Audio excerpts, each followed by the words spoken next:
Hey Bob, I've been going through a big stack of quantum computing papers from May 2026, and honestly, there's a lot to unpack. I wanted to get your take on what you think are the most significant developments this month. Where would you even start? It's a rich month, that's for sure.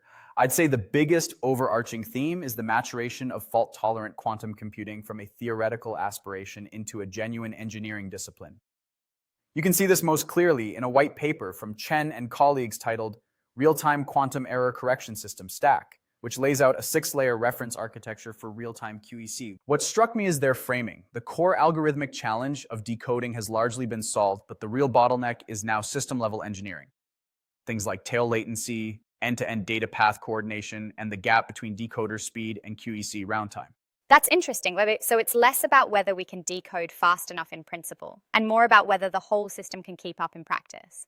Exactly, and that theme connects directly to another paper this month. Yang and colleagues demonstrated real-time surface code QEC on a superconducting processor using an FPGA-based neural network decoder.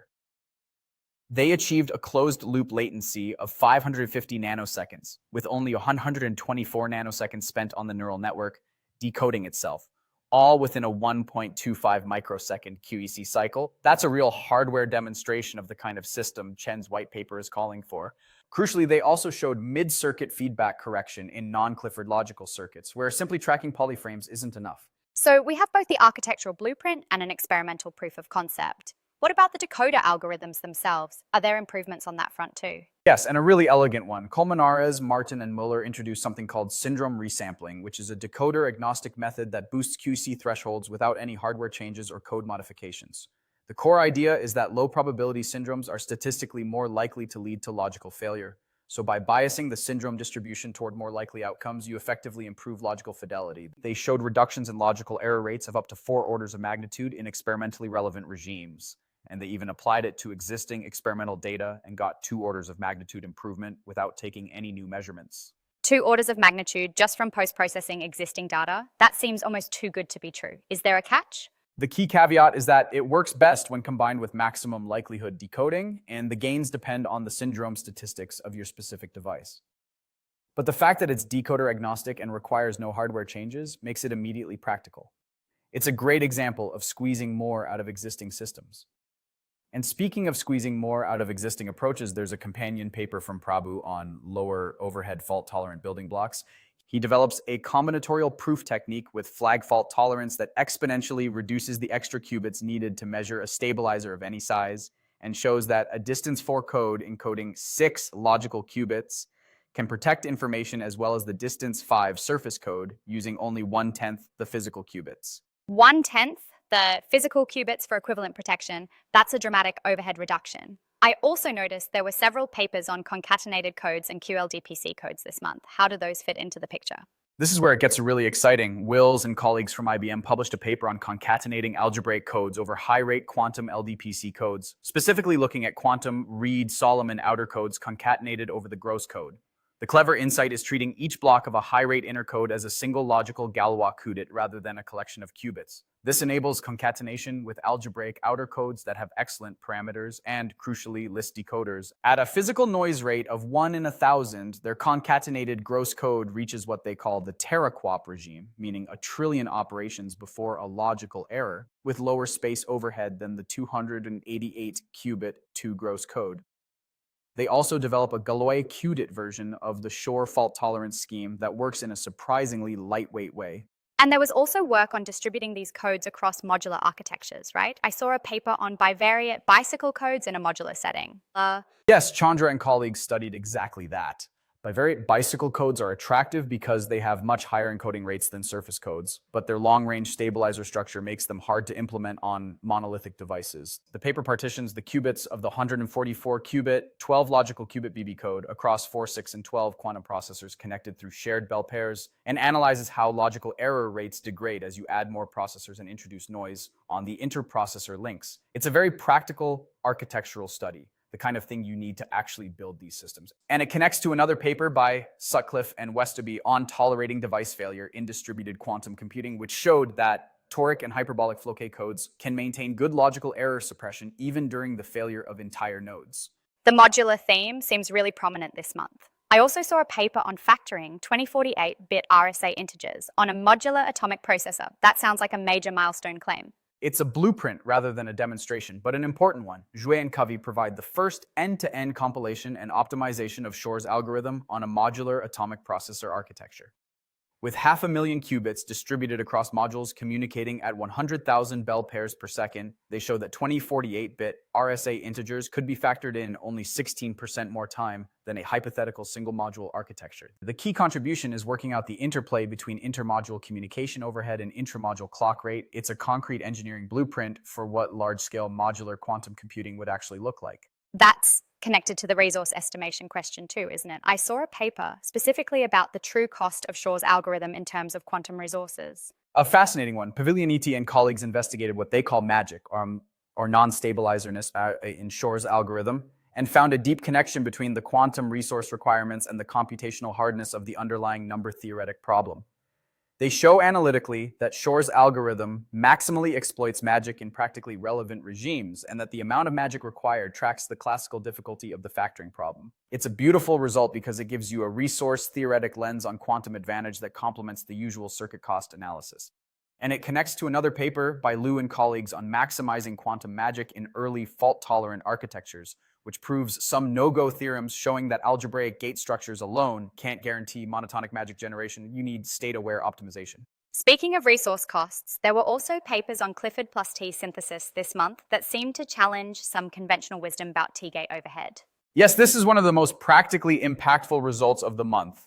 Bothe, Sunderhoff, and colleagues at PsiQuantum and others showed that for small rotation angles, the T-gate cost of Clifford plus T synthesis can be dramatically reduced, scaling as the square of the angle times the inverse precision rather than the usual logarithm of the inverse precision that's independent of angles. Since trotterization circuits are dominated by small angle rotations, this means the gate cost of trotterization compiled to Clifford plus T can be constant in the small step size limit. They explicitly say that resource estimates for fault-tolerant trotterization across many applications need to be revisited in light of this. It's the kind of result that directly affects timelines for useful fault-tolerant computing. That's a big deal for quantum chemistry and simulation applications.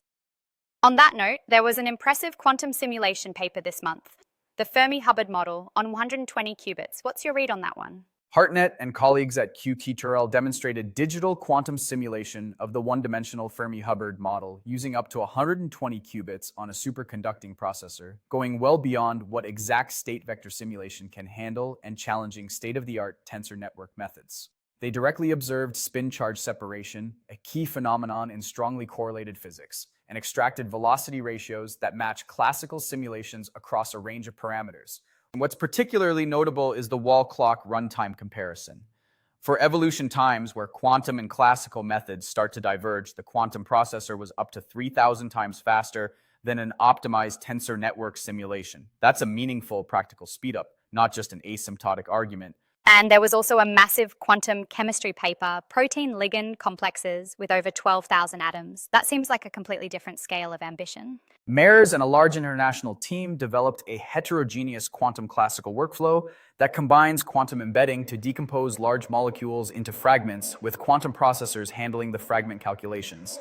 They ran over 9,200 circuits on two 156-qubit IBM processors for more than 100 hours, collecting over 1 billion measurement outcomes, the most resource-intensive hybrid quantum classical computation for quantum chemistry to date. They simulated protein ligand complexes with 11,608 and 12 635 atoms, achieving a 40-fold increase in system size and up to 210-fold improvement in accuracy over previous state-of-the-art, matching coupled cluster accuracy in fragment energies.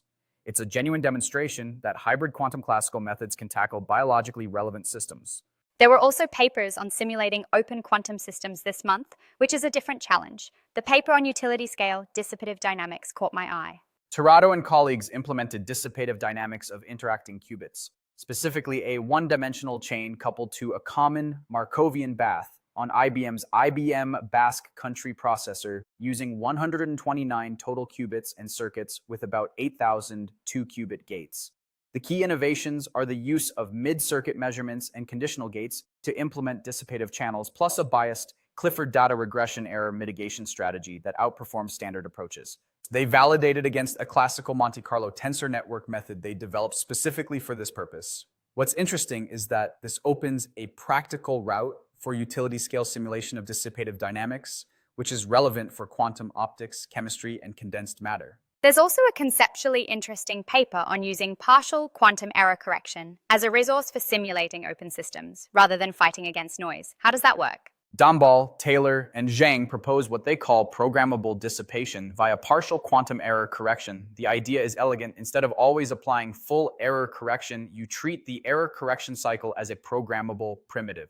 By randomizing the decoder and recovery operations, you generate a controllable family of logical channels whose mixtures can realize arbitrary cross-channel mixing. This lets you directly compile target dissipators into effective logical dynamics without needing extra ancilla qubits to encode the bath.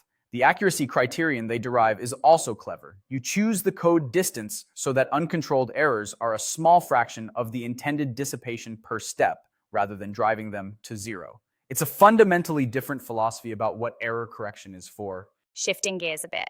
There were several papers this month on quantum machine learning and its intersection with classical AI. The one on quantum-enhanced large language models on real hardware seemed particularly bold. Singh and colleagues at Multiverse Computing demonstrated Cayley-parameterized unitary adapters, quantum circuit blocks inserted into the frozen projection layers of pre-trained LLMs and executed on a real 156-qubit IBM quantum processor. They improved the perplexity of Llama 3.18b by 1.4% with only 6,000 additional parameters, with end-to-end inference validated on actual quantum hardware. On a smaller model, small LM2, they found monotonically improving perplexity with unitary block dimension and identified a sharp noise expressivity phase transition that points toward where quantum utility becomes meaningful. The key claim is that quantum circuits provide a qualitatively different parameter efficiency. You get representational power without the classical memory scaling problem. There's also a paper asking the provocative question of whether we really need quantum machine learning at all. A systematic benchmarking study comparing classical and quantum models. Vaduri, Gammon, and Dibbo did a careful multidimensional comparison on MNIST across 4 dimensions: accuracy, runtime, parameter count, and memory. Their nuanced finding is that quantum models don't universally win, but they show specific advantages. For SVM-based models, the quantum version consistently outperforms classically in accuracy, with the gap widening as feature dimensionality increases. For neural networks, classical and quantum achieve comparable accuracy, but the quantum convolutional network uses 94% fewer parameters and 75% less memory, so a dramatic efficiency advantage. The honest conclusion is that quantum models have real advantages in specific regimes, particularly parameter efficiency, but not across the board. The energy efficiency question also came up in multiple papers this month. I saw at least 2 papers specifically on energy consumption of quantum computers. This is an emerging area that deserves more attention. Carrasco-Codina and a large team from multiple institutions defined energy efficiency as the ratio of algorithms performed per unit time to energy consumed and analyzed all major qubit platforms: superconducting, silicon spin, trapped ions, neutral atoms, and photonic. They find significant differences between platforms and lay out a framework for benchmarking future architectures. Separately, Niu and colleagues built a full system energy model in an HPC context, finding that NISQ energy is dominated by the quantum error mitigation sampling overhead, while fault-tolerant energy shifts to the physical qubit overhead from code distance and magic state production. Together, these papers establish that energy efficiency is a serious design consideration, not an afterthought.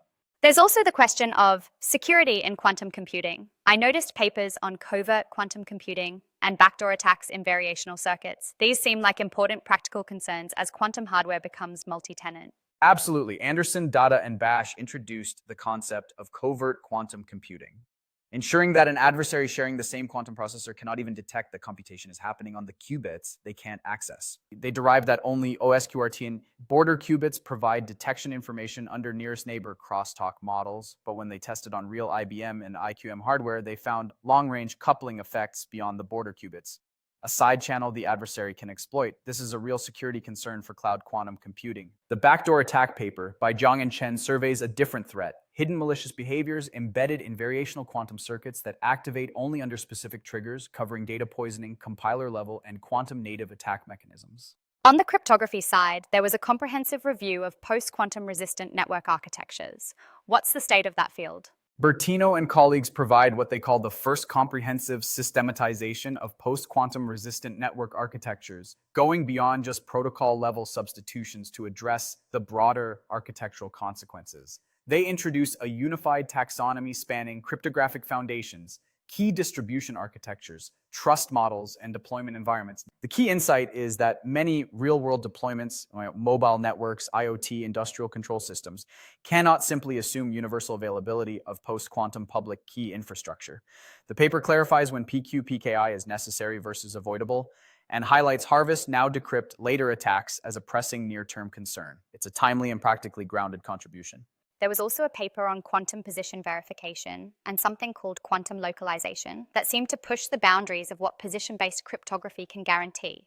Bartusek, Huang, Orshansky, and Yuan identified a fundamental weakness in existing quantum position verification. Current security definitions only guarantee that part of the successful adversarial party is at the claimed location, leaving open the possibility of a distributed team jointly simulating a prover.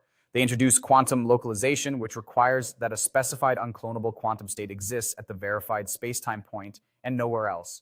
They extend this to trajectory verification, verifiably tracking quantum information through space and time, and even to functionality localization, where the ability to compute a secret function is certified to exist only at a specific spacetime point. It's a significant conceptual advance in position-based cryptography. I also noticed a paper on homomorphic quantum error correction, combining encryption with error correction. That seems like a natural combination, but apparently it's technically tricky. Chen and Martin Delgado worked out the precise algebraic compatibility conditions between quantum homomorphic encryption and quantum error correction. The core challenge is ensuring that encrypted encoded states remain inside the code space during storage and computation. They derive necessary and sufficient criteria for stabilizer codes to remain compatible with transversal block poly masking operations, verify these for standard codes, and identify a critical obstruction. The shortcode lacks a naive transversal T-gate implementation for encrypted encoded data. They propose two routes around this, using tri-orthogonal codes that admit transversal T-type implementations or logical gate masking. It's careful foundational work for cloud quantum computing privacy. Switching to quantum networking, there was a comprehensive review on diamond color defects for quantum networks. Where does that technology stand? Majumdar and colleagues provide a thorough review of diamond color defects, nitrogen vacancy centers and silicon vacancy centers primarily, as quantum network nodes. Their excellent optical properties, fast spin qubit control, and long spin coherence times make them well suited for quantum memory and quantum information processing. The review covers recent advances in heterogeneous integration of diamond nanophotonic structures with photonic integrated circuits, which is a key step towards scalable architectures. They discuss metropolitan-scale quantum network demonstrations and the remaining challenges at both fundamental and experimental levels. It's a useful reference for the state of the art in this platform. There was also work on entanglement distillation, specifically designed for modular quantum computing hardware. How does that differ from standard distillation? Bomber Marty developed distillation protocols tailored to the specific noise structure of modular quantum computers, where local operations within a chip are much more reliable than intermodule operations. Standard LOCC distillation protocols don't exploit this asymmetry. The key result is a protocol requiring only 2 qubits per module that achieves quadratic suppression of intermodule errors, like remarkably space efficient. Compared to existing small-scale protocols, it provides better space-time efficiency and achieves the best performance in simulations and experiments on noisy links of current superconducting processors. The practical implication is that intermodule gate-assisted distillation could be a standard primitive for overcoming noisy links in modular architectures. I want to ask about the intrinsic locality dimension paper. It seemed to be doing something quite fundamental about how we think about quantum codes geometrically. Lu Fu and Liu introduced the notion of intrinsic locality dimension for stabilizer codes, drawing on fractal geometry and geometric measure theory to define a dimension that's independent of any background geometry and naturally handles non-integer values. This unifies topological codes and algebraic codes like bivariate bicycle codes under a single framework. They prove general limitations on code parameters and fault-tolerant logical gates induced by this intrinsic dimension, generalizing the Bravi-Peilin-Terhal and Bravi-Koenig bounds beyond regular topological codes. They also derive a conditional no-go result for self-correcting quantum memories in dimension 3 epsilon for any positive epsilon. It's foundational theory that could reshape how we classify and compare quantum codes. There were also some interesting papers on quantum simulation of specific physical systems. The frustrated spin systems paper using 139 qubits and the non-equilibrium steady states paper on a trapped ion processor stood out to me. Both are impressive demonstrations. Farrell and colleagues prepared approximate thermal states of frustrated spin systems on the Kagome lattice using IBM quantum processors with up to 79 spins coupled to 60 environment qubits. The Kagome anti-ferromagnetic Heisenberg model is inaccessible to quantum Monte Carlo due to a sign problem, making quantum simulation particularly valuable here. They found that the circuit depth to reach thermal equilibrium is independent of system size and grows at most linearly with inverse temperature, a very favorable scaling. Separately, Dalmaso and colleagues used the Quantinuum trapped ion H1 processor to study non-equilibrium steady states in two-dimensional systems with stochastic driving, observing how particle statistics, interactions, and magnetic fields affect the steady state. The trapped ion platform's mid-circuit measurement capabilities are essential for implementing the quantum trajectory approach. I also noticed a paper on quantum algorithms for density functional theory that claimed a potential exponential speedup by avoiding the readout of electronic density. That seems like a significant claim. Zhao and colleagues present a qubit-efficient encoding for Kohn-Sham DFT wave functions and a quantum algorithm that computes all occupied orbitals simultaneously. The key insight is that their algorithm is particularly well suited to the Harris functional, where the total energy can be evaluated without reading out the electronic density, and density readout is typically the expensive bottleneck. By avoiding this readout, they claim a potential exponential speedup over classical approaches. They also propose a second method for self-consistent DFT using multiple wave function copies. It's a clever algorithmic contribution that addresses a real practical bottleneck in quantum chemistry workflows. On the distributed quantum computing side, there was a paper on communication-efficient distributed inverse QFT that seemed to have a nice algorithmic insight about reducing communication complexity.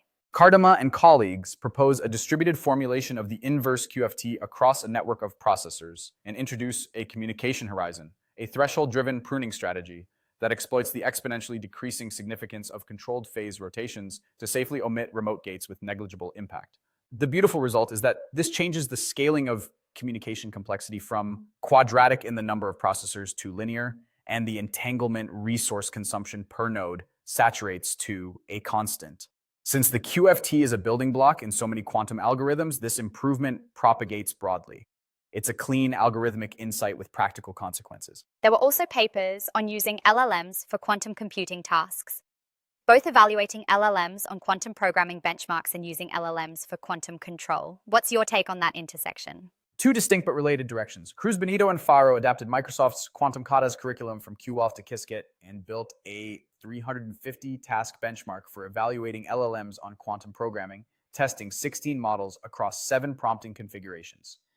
They find a 26-point gap between frontier and open source models. And interestingly, chain of thought prompting helps reasoning-tuned models but hurts others. Models do well on implementing known algorithms but struggle with problem encoding. Separately, Barisi and colleagues introduced QSage, an iterative methodology where LLMs generate quantum solvers, execute them compared to classical results, and refine. They find that as model capability increases, failure modes shift from execution errors to numerical inaccuracies, a subtle but important distinction. And on the control side, Zhao and colleagues introduced VFQ-Tutorial, a physics-informed LLM framework that combines symbolic reasoning with optimization to design quantum control protocols, showing competitive performance with conventional solvers. There was a paper on quantum reservoir computing in distributed architectures that I found intriguing. It seems like a different paradigm for quantum machine learning.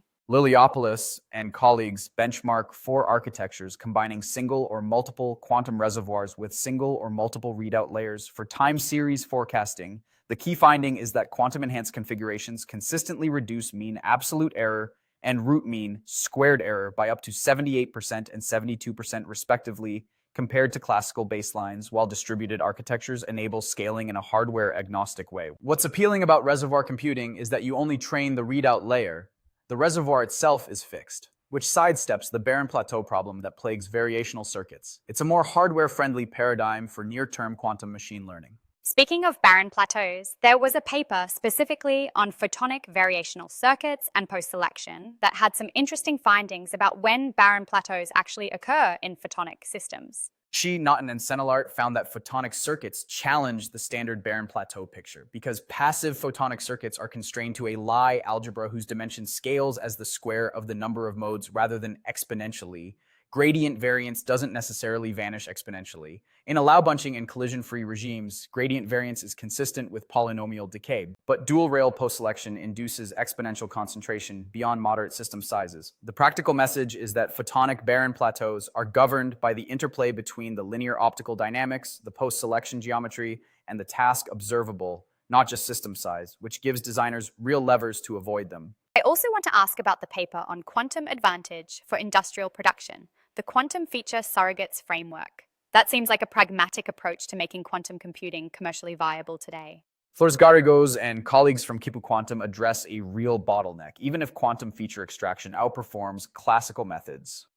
Processing every data sample on quantum hardware is economically infeasible for industrial scale. Their quantum feature surrogates framework has the quantum processor look at a carefully chosen subsample whose distribution represents the full dataset, trains a simple classical surrogate model on the quantum-induced patterns, and then runs production inference entirely classically. The quantum processor becomes a teacher of representations rather than a per-sample engine. It's a clever way to amortize the cost of quantum computation across millions of samples, and it's the kind of pragmatic thinking that could actually get quantum computing into production systems.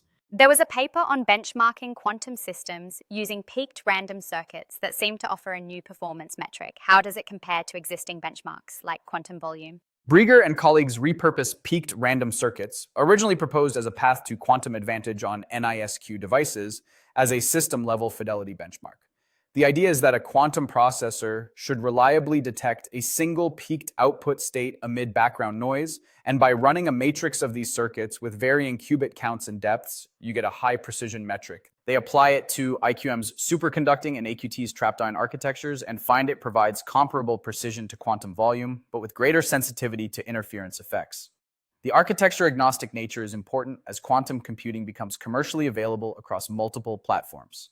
There's also a paper on non-Clifford crosstalk noise in surface codes using hybrid stabilizer tensor network methods. What's new about their approach to simulating this kind of noise? Harper and colleagues tackle coherent crosstalk noise during syndrome extraction, a noise model that's been largely inaccessible to classical simulation because it's neither purely incoherent nor noise-free.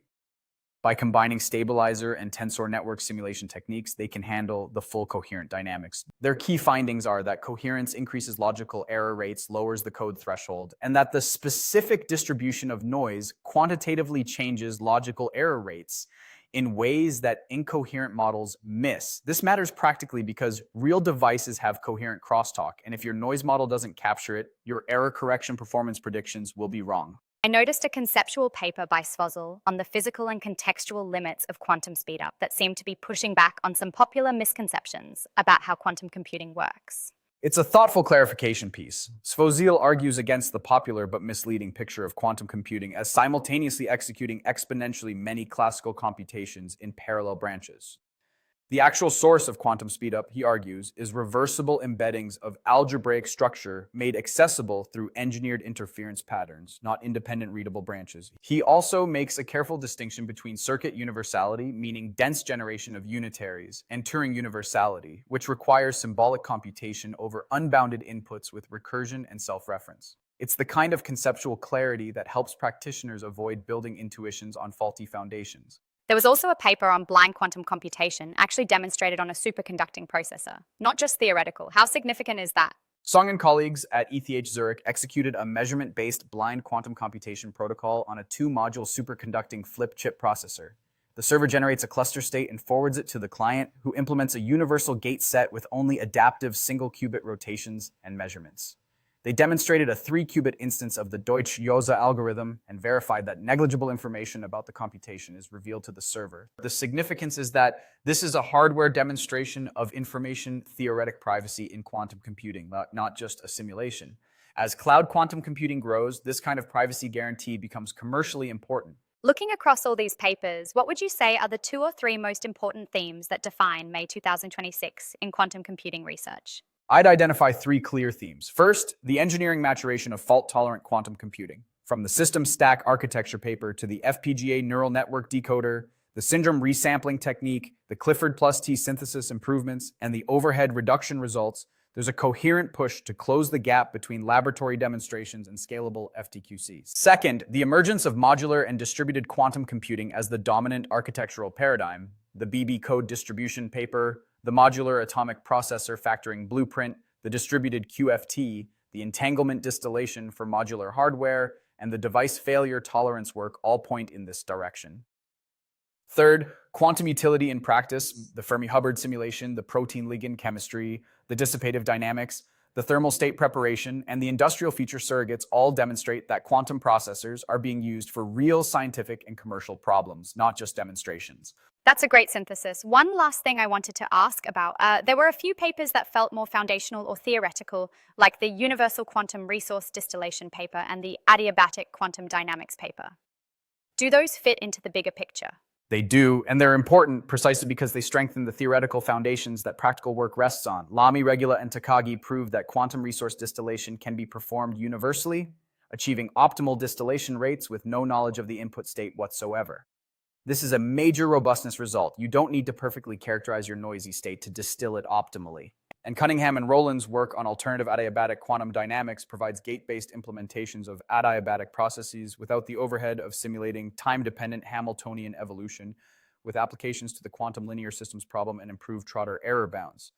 These theoretical advances may not make headlines today, but they're the kind of results that enable practical breakthroughs a few years down the line. This has been a really illuminating conversation, Bob. May 2026 feels like a month where quantum computing is genuinely growing up. The gap between theory and engineering practice is closing. Modular architectures are becoming the default assumption, and real utility is being demonstrated across chemistry, physics, and even AI.